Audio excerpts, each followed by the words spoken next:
Hi, welcome back to lesson number 3 of the Yang Style Tai Chi 24 form. In this lesson we will be doing brush knee. As a reminder, we began with the opening posture, followed by parting the wild horse's mane, and then crane cools its wings. Beginning from where we started, the opening posture,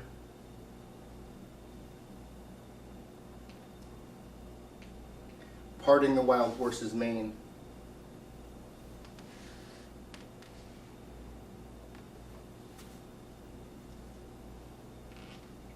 and we did parting the wild horse's mane 3 times, ending here, and then we stepped up to crane cools its wings. From crane cools its wings, we're now going to move into movement number 4, which is brush knee. To demonstrate,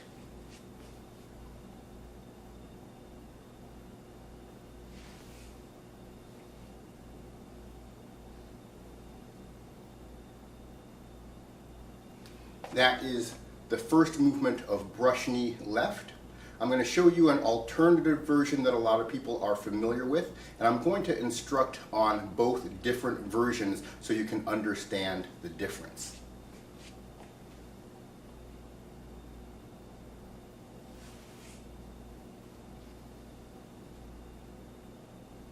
If you noticed the slight difference in this version, in version number 1, after bringing the arms back, we brought the palm beneath the ear, then stepped out, brushed down, then struck forward. In the second version, from this position, we stepped out as we brought the palm to the ear and lowered the front arm, and then without lowering the forefoot, did the strike directly from there. And I'll explain the difference between those movements. They are both using proper Tai Chi postures or techniques based on the 8 trigrams or 8 energies of Tai Chi, but they're doing them in a different sequence. As usual in this video, I'm going to be focusing on what we're doing with our core to create the proper movement and how these movements relate to the 8 energies of Tai Chi.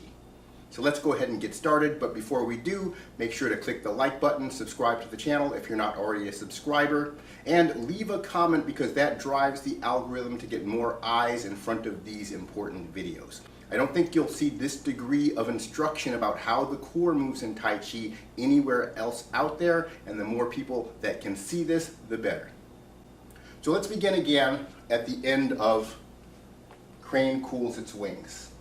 We'll have our left ball of the foot in contact with the ground, right arm up, palm facing forward, left arm down by the hip.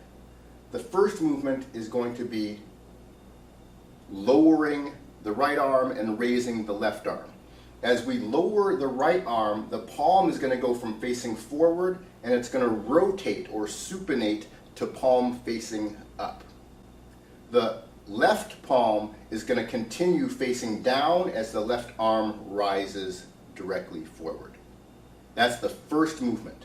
The second movement, we're going to release the left leg from the ground and allow the body to rotate.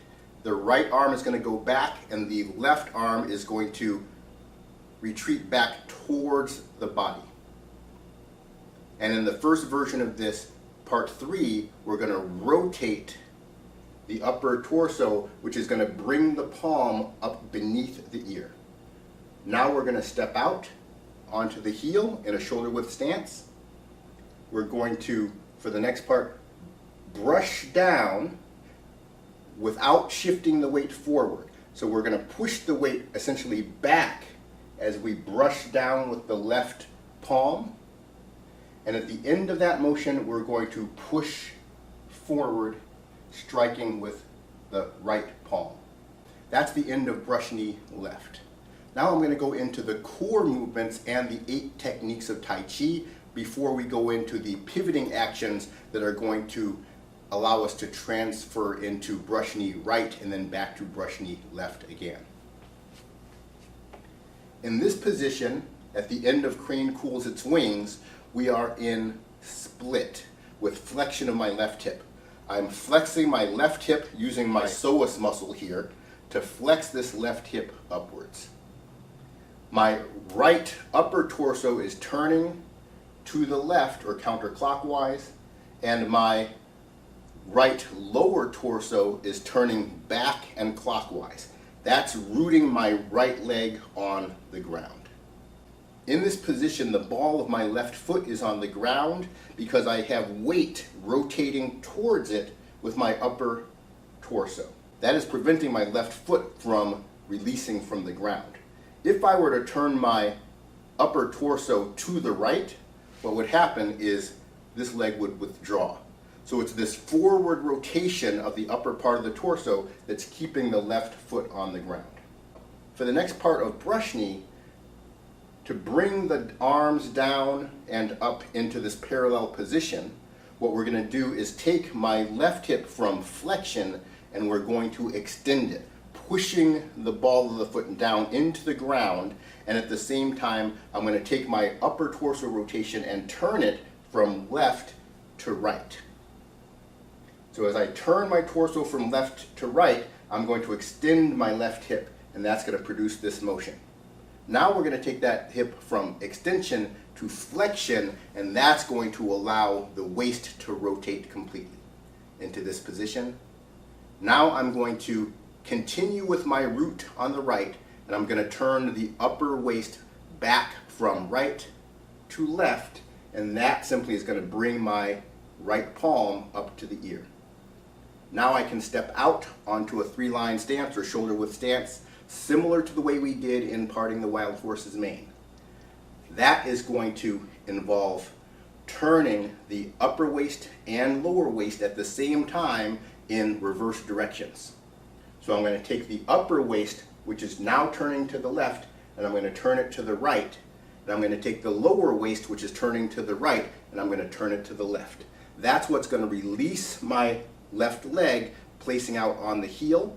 Now my root is on the left leg because my lower abs are active on the left, tucking the pelvis on the left and bringing that heel in contact with the ground.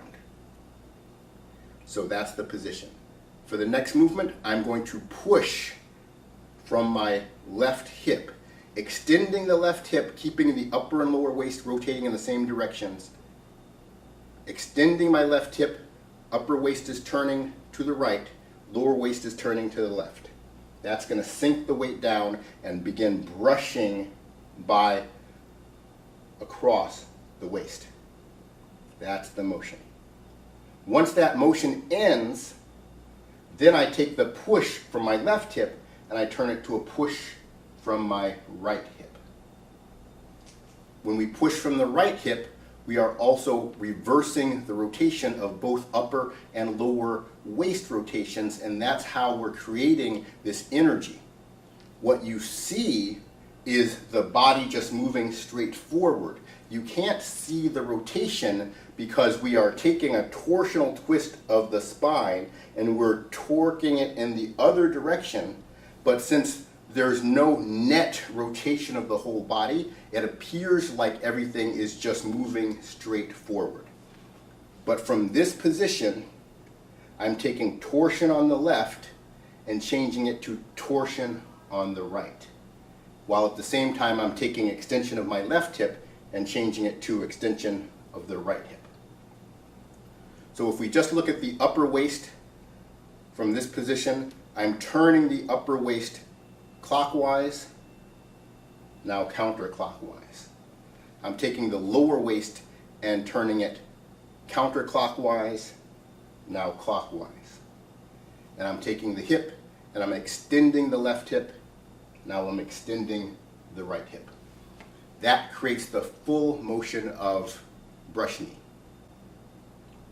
Let's go back and look at the second version of brush knee that I demonstrated. From the end of crane cools its wings, same motion here, same motion here, but instead of rotating my upper waist to bring the palm to the ear, I'm going to rotate the lower waist, and that's going to step out bring the palm to the ear and drop the left palm. From this position, I'm not going to have to do that push down. The left palm is already down, and now I can just push forward. Let me demonstrate brush knee left from the forward facing position. From crane cools its wings. Bring the palms to parallel. Release the left leg from the ground while rotating the body back. Bring the palm to the ear. Step out onto the heel. Brush down. Then push forward. And in version number 2, bring the palms or hands to parallel,